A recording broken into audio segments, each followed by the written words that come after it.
Hello दोस्तों, नमस्कार। स्वागत है आपका प्रेरक आईएएस अकेडमी के यूट्यूब चैनल पे। आप लोगों को पता है कि इस चैनल पे शिक्षक भर्ती परीक्षा जो होने वाली है बीपीएससी के द्वारा, उसके लिए डेडिकेटेड रूप से तैयारी करवाई जा रही है और उसी संदर्भ में टेस्ट सीरीज का आयोजन करवाया जा रहा है, जिसमें 50 महत्वपूर्ण प्रश्नों का एक सेट दिया जाता है और उसके आधार पर आप अपना मूल्यांकन कर सकते हैं। तो अभी तक 5 टेस्ट सीरीज का आयोजन करवाया जा चुका है, जिसका प्लेलिस्ट बनाया गया है, आप जाके देख सकते हैं, प्रश्नों को हल कर सकते हैं। आज जो है हम छठा महत्वपूर्ण टेस्ट सीरीज लेके आए हैं, जिसमें 50 क्वेश्चन दिया गया है। आप इस टेस्ट को अच्छे से लगाएं और अपना मूल्यांकन करें कि आपकी तैयारी कैसी चल रही है। तो चलिए शुरू करते हैं आज के पहले प्रश्न से। पहला प्रश्न है, बैक्टीरिया, माइटोकॉन्ड्रिया और क्लोरोप्लास्ट के राइबोसोम निम्न में से किस प्रकार के होते हैं? ऑप्शन है ए 50S प्रकार, बी 30S प्रकार, सी 80S प्रकार और डी 70S प्रकार। इसका उत्तर क्या हो जाएगा दोस्तों? इसका उत्तर हो जाएगा 70S प्रकार। आप लोगों को पता है कि जितने भी ऑर्गेनिज्म होते हैं उनको दो भागों में बांटा जाता है। एक होते हैं प्रोकैरियोटिक और दूसरे होते हैं यूकैरियोटिक। तो जो प्रोकैरियोटिक होते हैं उसमें अगर आप देखेंगे तो कार्लोस लिनियस ने 5 किंगडम पद्धति दी थी। इसमें उन्होंने बताया था मोनेडा, प्रोटिस्टा, एनमेलिया, फंजाई एंड प्लांटी। तो आप देखेंगे इसमें कौन कौन सा वर्ग आता है। अगर आप बात करें प्रोकैरियोटिक की तो उसमें जो है आपका मोनेडा वर्ग आता है। मोनेडा वर्ग में कौन कौन आएगा? साइनोबैक्टीरिया है, ब्लू एल्गी है, बैक्टीरिया है। तो इसमें अगर बात करेंगे तो इसमें 70S प्रकार का राइबोसोम पाया जाता है। फिर अब बात करेंगे यूकैरियोटिक सेल्स की, तो यूकैरियोटिक सेल्स में क्या होता है कि आपको 80S टाइप का प्रकार पाया जाता है। ठीक है। अब यूकैरियोटिक और प्रोकैरियोटिक में क्या क्या अंतर है? तो जो प्रोकैरियोटिक होते हैं उनमें सेल का अभाव पाया जाता है। ठीक है। और जो यूकैरियोटिक होते हैं उनमें सेल पाया जाता है। ठीक है, ये जो है मेजर डिफरेंस है इस दोनों के बीच में। फिर अब बात करें एस जो है 70S में एस क्या है? तो एस जो है इसको स्वेट बर्ड कहा जाता है। एक इकाई है जो अणु सेंट्रीफ्यूज करता है, वो किस गति से सेंट्रीफ्यूज कर रहा है उसको ये माप करता है। ठीक है, उसका मापन करता है, जिसको स्वेट बर्ड के नाम से जानते हैं। ठीक है, तो अब कॉन्सेप्ट क्लियर हो गया इसमें। अगला प्रश्न देखते हैं। अगला प्रश्न देखते हैं 2 नंबर, रे फंगी क्या है? ठीक है, ऑप्शन है ए एक्टिनोमाइसिटीज, बी एस्कोमाइसिटीज, सी बेसिडियोमाइसिटीज और डी फाइकोमाइसिटीज। तो इसका उत्तर क्या है दोस्तों? इसका उत्तर हो जाएगा एक्टोनोमाइसिटीज। तो रे फंगी जो है वो बैक्टीरिया और फंगी दोनों टाइप का बिहेव करता है, इसलिए इसको रे फंगी कहा जाता है। ठीक है, इसका हिंदी जो होता है वो किरण कवक भी कह सकते हैं आप इसको। ठीक है ना, किरण कवक भी कह सकते हैं। तो ये बैक्टीरिया और फंजाई दोनों तरह का बिहेव करता है और ये किसके वर्ग में आता है? एक्टिनोमाइसिटीज के वर्ग में आता है। ठीक है, अगला प्रश्न देखते हैं, भारत में प्रचुर मात्रा में पाया जाने वाला अयस्क कौन सा है?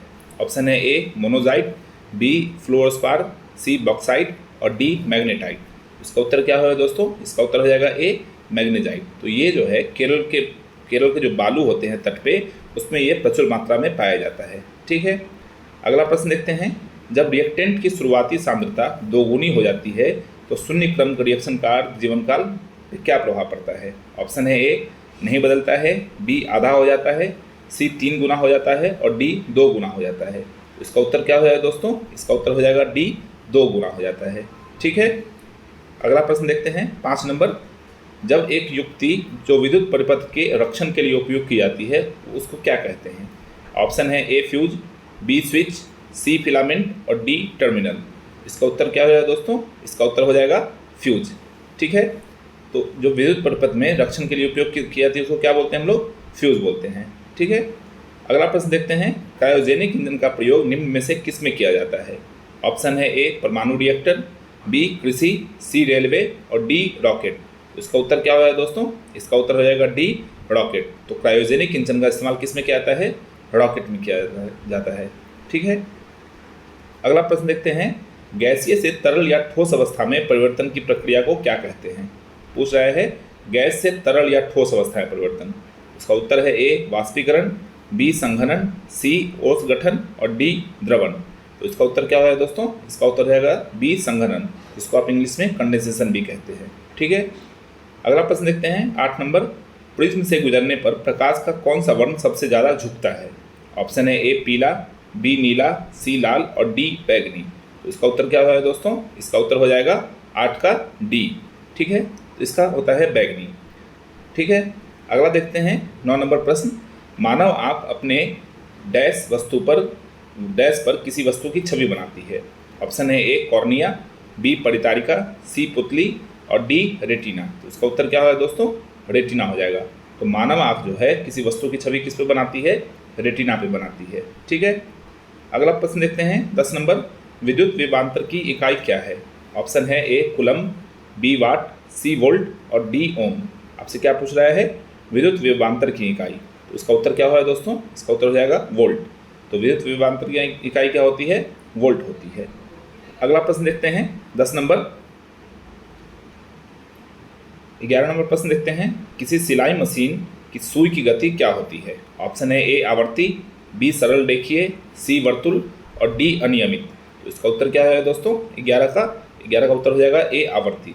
सिलाई मशीन की जो सुई की गति होती है वो क्या होती है, आवर्ती होती है। ठीक है, अगला प्रश्न देखते हैं 12 नंबर, निम्नलिखित में से कौन सा विकिरण मोबाइल संचार व्यवस्था में प्रयोग किया जाता है। किसमें, मोबाइल संचार व्यवस्था में। ऑप्शन है इंफ्रारेड, बी पराबैंगनी, सी माइक्रोवेव और डी एक्सरे। इसका उत्तर क्या होगा दोस्तों, इसका उत्तर हो जाएगा सी माइक्रोवेव। तो मोबाइल विकिरण संचार व्यवस्था में किसका प्रयोग किया जाता है, माइक्रोवेव जो है विकिरण का प्रयोग किया जाता है। ठीक है, अगला देखते हैं चपचार कूट त्यौहार कहाँ मनाया जाता है। ऑप्शन है आपका ए नागालैंड, बी सिक्किम, सी मिजोरम और डी मणिपुर। इसका उत्तर क्या होगा दोस्तों, 13 का उत्तर हो जाएगा सी। तो चपचार कूट त्यौहार जो है वो मिजोरम में मनाया जाता है। ठीक है, अगला प्रश्न देखते हैं, विश्वनाथन आनंद के आत्मकथा का नाम क्या है। ऑप्शन है A mind twist, B mind games, C mind moves और डी माइंड मास्टर। तो इसका उत्तर क्या होगा दोस्तों, 14 का इसका उत्तर हो जाएगा डी माइंड मास्टर। तो आप लोगों को पता है कि विश्वनाथन आनंद जिनका संबंध शतरंज से है, उनका जो है आत्मकथा था, ऑटोबायोग्राफी, उसका नाम क्या था, माइंड मास्टर। ठीक है, अगला प्रश्न देखते हैं, वर्ष 2019 में आज़ादी के दीवाने संग्रहालय कहाँ स्थापित किया गया था। ऑप्शन है ए आमेर किला जयपुर, बी लाल किला दिल्ली, सी लाल किला आगरा और डी कांगड़ा किला कांगड़ा में। इसका उत्तर क्या होगा दोस्तों, इसका उत्तर हो जाएगा लाल किला नई दिल्ली।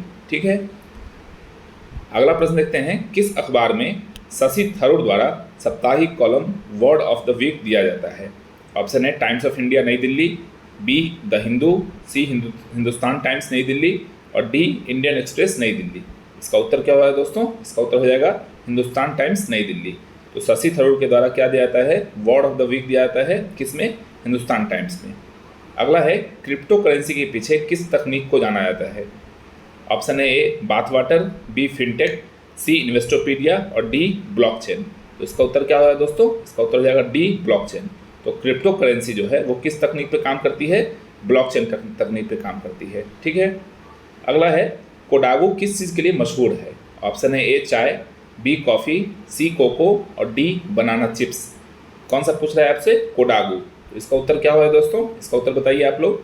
इसका उत्तर है बी कॉफ़ी। तो कोडागू जो है वो कॉफ़ी के लिए मशहूर है।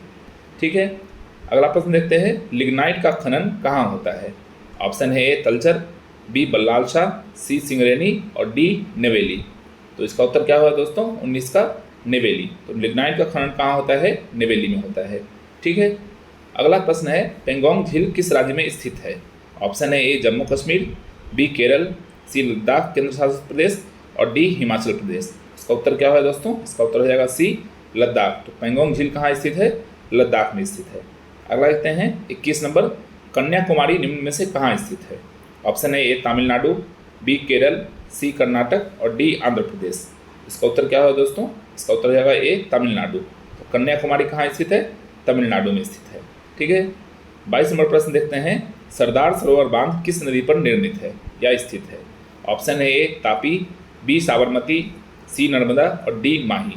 इसका उत्तर क्या होगा दोस्तों, इसका उत्तर हो जाएगा सी नर्मदा नदी। तो सरदार सरोवर बांध कहाँ स्थित है, नर्मदा नदी पर स्थित है। ठीक है, अगला प्रश्न देखते हैं 23 नंबर, गंगा सागर क्या है। ऑप्शन है ए गंगा नदी पर एक जलाशय, बी एक तीर्थ क्षेत्र, सी गंगा नदी का अपतटीय सागर और डी उत्तर प्रदेश में परमाणु शक्ति केंद्र। तो इसका उत्तर क्या होगा दोस्तों, गंगा सागर क्या है, तो इसका उत्तर हो जाएगा आपका एक तीर्थ क्षेत्र। ठीक है, अगला है, रणथंभौर राष्ट्रीय उद्यान डैश के नज़दीक स्थित है। ऑप्शन है ए जयपुर, बी रणकपुर, सी रायपुर और डी जबलपुर।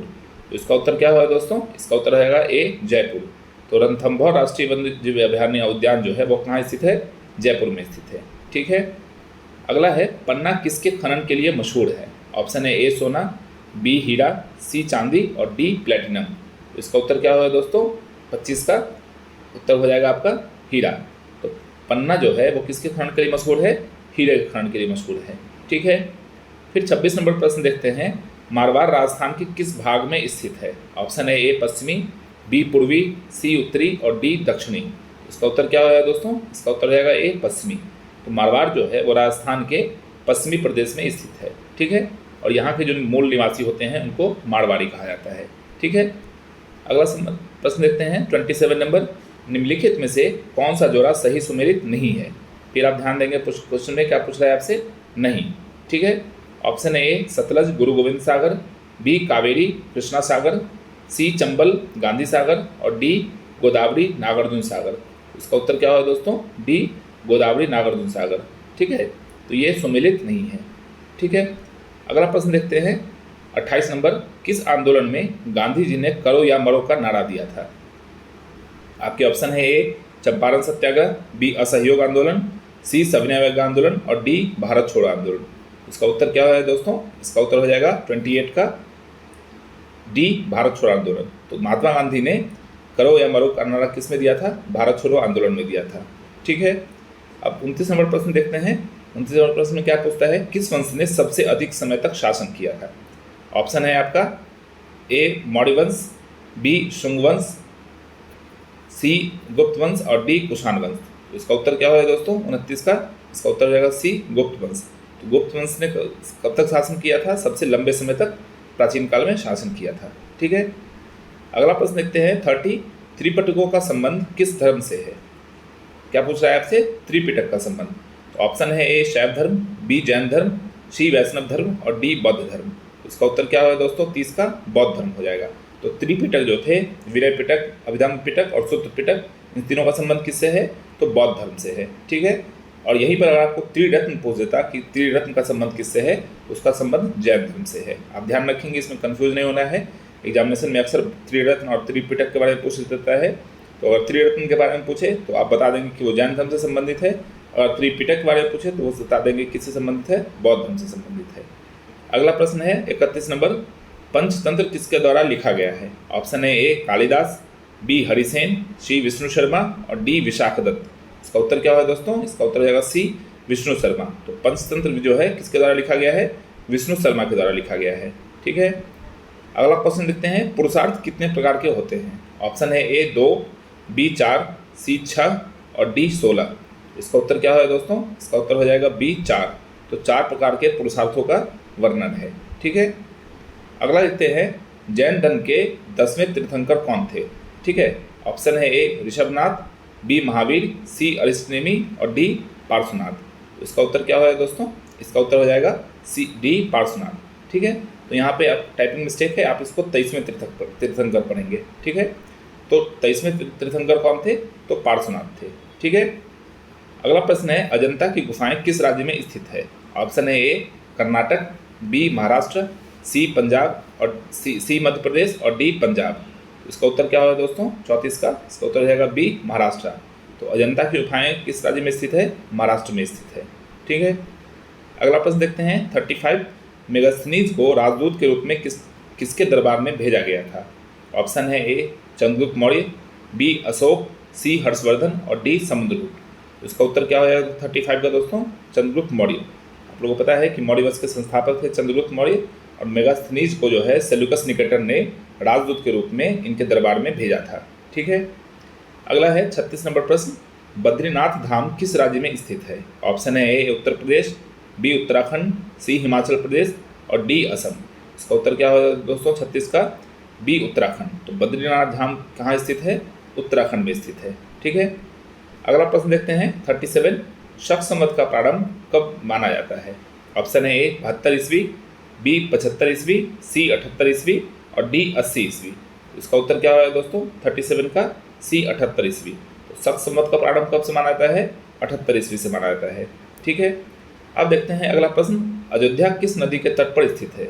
ऑप्शन है ए गंगा, बी यमुना, सी सरयू और डी गोमती। इसका उत्तर क्या होगा दोस्तों 37 का?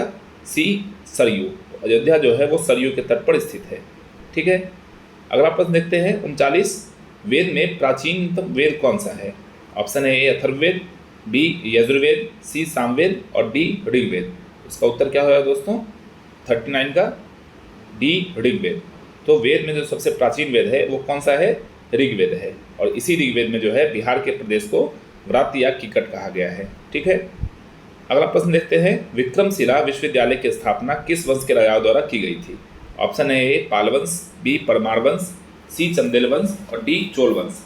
तो आप लोगों को पता है कि विक्रमशिला विश्वविद्यालय की स्थापना किसके द्वारा की गई थी? पाल वंश के शासक धर्मपाल के द्वारा की गई थी। ठीक है, अगला प्रश्न देखते हैं 41 नंबर। इस समय मोहनजोदारो जो है वो किस देश में स्थित है? ऑप्शन है ए भारत, बी अफगानिस्तान, सी पाकिस्तान और डी बांग्लादेश। इसका उत्तर क्या होगा दोस्तों? इसका उत्तर रहेगा सी पाकिस्तान। तो वर्तमान समय में जो हड़प्पा स्थल है मोहनजोदारो वो कहाँ स्थित है? पाकिस्तान में स्थित है। ठीक है, अगला प्रश्न देखते हैं। बिहार पुरातात्विक स्थल प्राचीन पुरातात्विक स्थल कालीबंगन जो है वो किस राज्य में स्थित है? ऑप्शन है ए बिहार, बी राजस्थान, सी गुजरात और डी महाराष्ट्र। इसका उत्तर क्या होगा दोस्तों? 42 का बी राजस्थान। तो हड़प्पा स्थल है कालीबंगन, जिसको जो है वो कहाँ स्थित है? राजस्थान में स्थित है। ठीक है, अगला प्रश्न देखते हैं। भारत के राष्ट्रीय मानवाधिकार आयोग की अध्यक्षता निम्न में से कौन करता है? ऑप्शन है ए राष्ट्रपति, बी भारत का मुख्य न्यायाधीश, सी प्रधानमंत्री और डी भारत का पूर्व मुख्य न्यायाधीश। इसका उत्तर क्या होगा दोस्तों? इसका उत्तर हो जाएगा डी भारत के पूर्व मुख्य न्यायाधीश। तो जो भारत के न्यायाधीश हैं उनके रिटायरमेंट के बाद ही उनको राष्ट्रीय मानवाधिकार आयोग का अध्यक्ष बनाया जा सकता है। ठीक है, अगला प्रश्न देखते हैं 44 नंबर। भारत के राष्ट्रपति संविधान के अनुच्छेद 312 संबंधित है। भारत के संविधान का जो अनुच्छेद 312 है वो संबंध किससे है? तो ऑप्शन है ए राष्ट्रपति से, बी नई अखिल भारतीय सेवाओं के गठन से, सी सर्वोच्च न्यायालय से और डी उपयुक्त में से कोई नहीं से। तो इसका उत्तर क्या होगा दोस्तों? इसका उत्तर हो जाएगा बी नई अखिल भारतीय सेवाओं के गठन से। तो अनुच्छेद 312 जो है वो किससे संबंधित है? यूपीएससी से संबंधित है। ठीक है, और अनुच्छेद 315 किससे संबंधित है? तो राज्य लोक सेवा आयोग से संबंधित है। ठीक है, अगला प्रश्न है। कास्ट इन इंडियन पॉलिटिक्स के लेखक कौन है? ऑप्शन है A B R Ambedkar, B M N Srinivas, C Rajni Kothari और डी एम एम मिन्नेगी। तो इसका उत्तर क्या है दोस्तों? 45 का उत्तर क्या हो जाएगा दोस्तों? 45 का उत्तर हो जाएगा रजनी कोठारी। तो कास्ट इन पॉलिटिक्स के लेखक कौन है? रजनी कोठारी हैं। ठीक है, अगला प्रश्न देखते हैं 46। पिछड़ा वर्ग आयोग का प्रथम अध्यक्ष कौन था? ऑप्शन है ए बीपी मंडल, बी काका कालेकर, सी जगजीवन राम और डी के एम मुंशी। तो इसका उत्तर क्या होगा 46 का? बी काका कालेकर। ठीक है, तो पिछड़ा वर्ग आयोग का गठन किसने किया था? काका कालेकर ने किया था। ठीक है, अगला प्रश्न देखते हैं 47 नंबर। किस विधेयक पर भारत के राष्ट्रपति अपना विशेषाधिकार का प्रयोग कर सकते हैं? ऑप्शन है ए धन विधेयक, बी गैर धन विधेयक, सी वित्त विधेयक और डी संविधान संशोधन विधेयक। तो इसका उत्तर क्या होगा दोस्तों? इसका उत्तर हो जाएगा सी वित्त विधेयक।